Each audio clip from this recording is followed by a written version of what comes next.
In the pursuit of science, Jonathan Culler undertakes the changing task of rendering modern critical trends accessible to scholars and students who may not have Todorov, Barthes, and Derrida as their bedtime reading.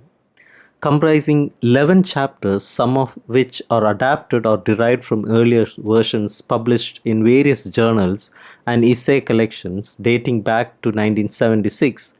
The book offers a selection of interrelated topics within a broader semiotic framework of literature rather than a linear exposition of a singular theoretical concern.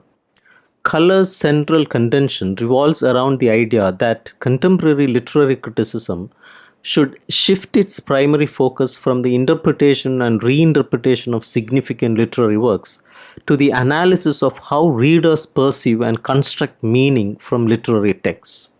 The first chapter, Beyond Interpretation, introduces this thesis and contends that the new criticism and prominent theorists like Northrop Frye, Stanley Fish, and Harold Bloom are inadvertently ensnared in an ultimate concern with an interpretive function of critical discourse. In the next chapter, In Pursuit of Science, he develops a clear and engaging overview of how seminal figures such as Saussure, Peirce, Lévi-Strauss, Derrida, and others have grappled with the complexities of meaning and the logic of signification. In part 2, Culler delves into literary semiotics as a theory of reading.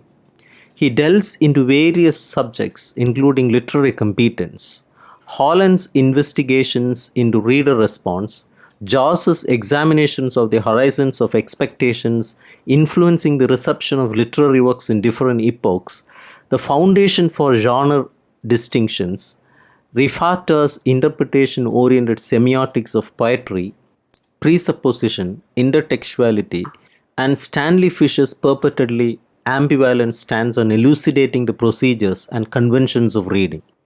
Culler underscores the significance of semiotics not as a means of interpreting individual works, but as a framework for elucidating the operations and conventions which constitute the institutions of literature.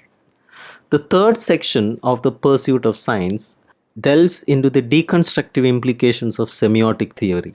In a chapter focused on apostrophe, Culler argues that this ostensibly awkward rhetorical device, by overtly proclaiming its artificiality, becomes an indication of the incalculable force of poetic event. Rhetorical figures constitute the subject of another chapter which examines, among other aspects, the figurative significance of metonymy and metaphor, highlighting the privileged status of the latter. In Chapter 8, the issue of mimesis is scrutinized from a deconstructive perspective, particularly in relation to Abraham's work The Mirror and the Lamp. Another essay addresses the intricate relationship between story and discourse, event and meaning within narrative works. Much like many contemporary theorists, Culler displays a keen awareness of ambiguity, the inherent indeterminacy of meaning, and the boundaries of expressive systems. He refrains from exploiting this indeterminacy in his expository writing, showcasing his enduring belief in the language's capacity for denotation. He is primarily occupied with posing questions and pinpointing challenges rather than offering definitive answers. His focus lies in delineating the objectives and scope of literary semiotics rather than delineating its methodologies.